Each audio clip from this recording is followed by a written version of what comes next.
Hello, Jake. How are you, Peter? Good, how are you? I'm fabulous. Thank you for coming. Yeah, my pleasure being here. We're here to talk about chapter 22. You ready? I'm always ready. Okay, chapter 22 is called Taking a Break. Yes. And the question that we're going to start with is there a project that you've taken a break on? And the second question is, what is the next step for you to get back on track with that project? Yeah, I think it's a great question.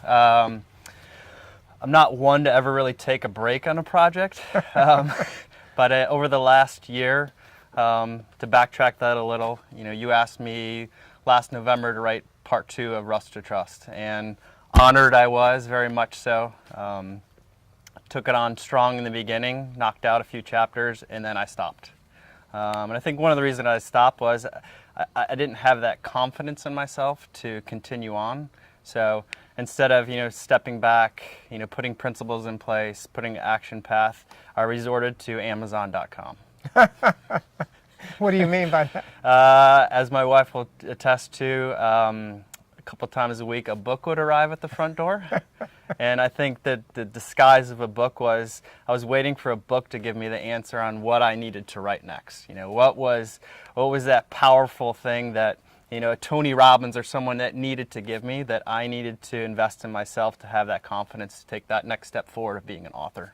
Being an author, New York Times bestseller, that's something that has always interested me from a little kid. And I think initially when this started happening, I put too much pressure on myself and always leaned back into books to maybe one more book. And I get a good book and write, and then I'd be like, I don't have it all yet. I need another book. So I can happily say that I've put the books aside a little and ventured into just taking some time to invest in Rust to Trust Part 2. We're not going to give the audience the title of that yet. They'll have to wait in suspense. But that was the project that I put on hold for no other reason that I just don't think I had that confidence and those necessary principles for me in place that I needed to take that next step. So what do you think are the next steps in that project? I think the biggest thing, and it's something that my family, we do every Sunday night, and I know you've done in the past too, you mentioned in the books a little, is laying down principles, paradigms, goal, and action plan for your week. So every Sunday night, while we have our own individual ones, I have my Rust to Trust goals. And it's typically, I'm a 4 a.m. riser.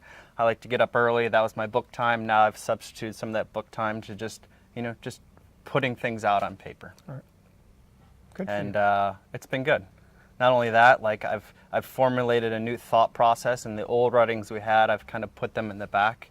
We'll use some of them for some chapters in the new one, but overall, I think this project on hold was a blessing in disguise for me because it was allowed me to kind of maybe open up a bigger picture later on. Wow. So how do you feel about starting to take the next steps Oh, towards? it's exhilarating. It's fun, I think we all look at some type of, goal or pattern that we can accomplish things. And I think for a while what I was putting on hold too is I wasn't accomplishing that. And so I was like, I'll start it next week.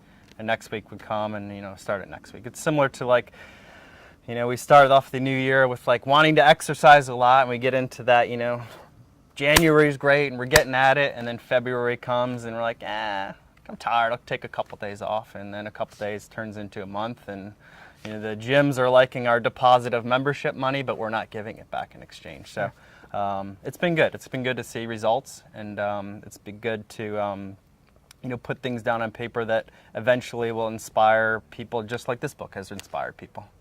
Great. So if people were watching this video and they wanted to know what are the key takeaways for chapter 22, taking a break, what would you say?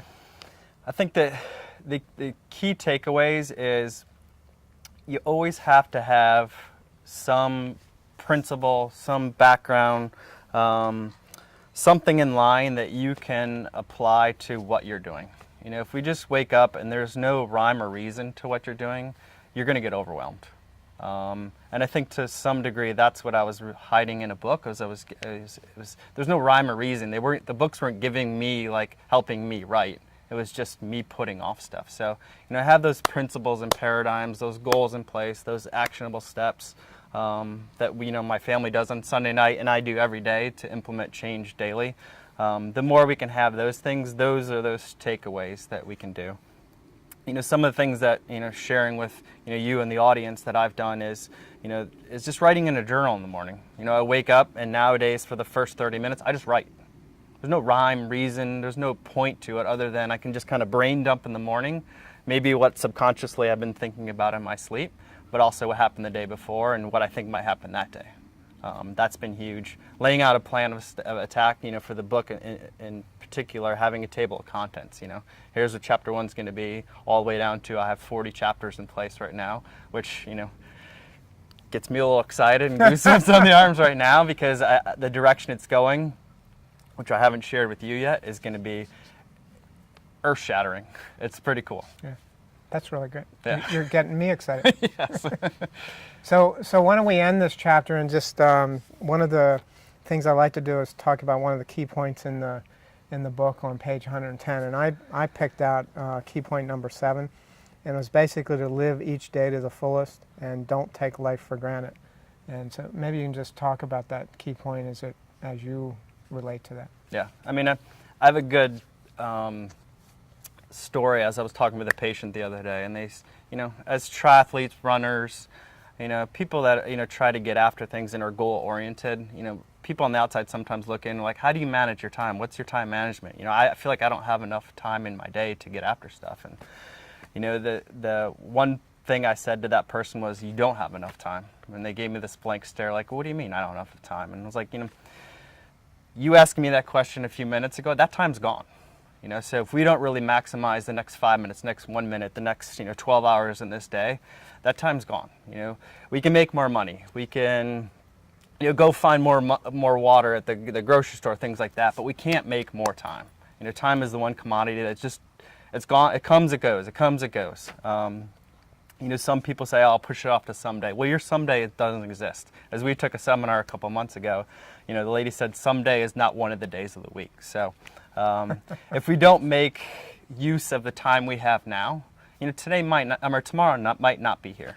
So taking the principles, taking your goals, taking everything you've formulated in there, and just always just living that with passion and getting after it, that's your time. Yeah. The more you can do that and just do things with excitement and inspire others to then take that and do something else and then take someone else. I mean, you've not only maximized your time, but you've taken an other people-focused approach, and you've helped more people than you'll probably ever meet in your life. Yeah.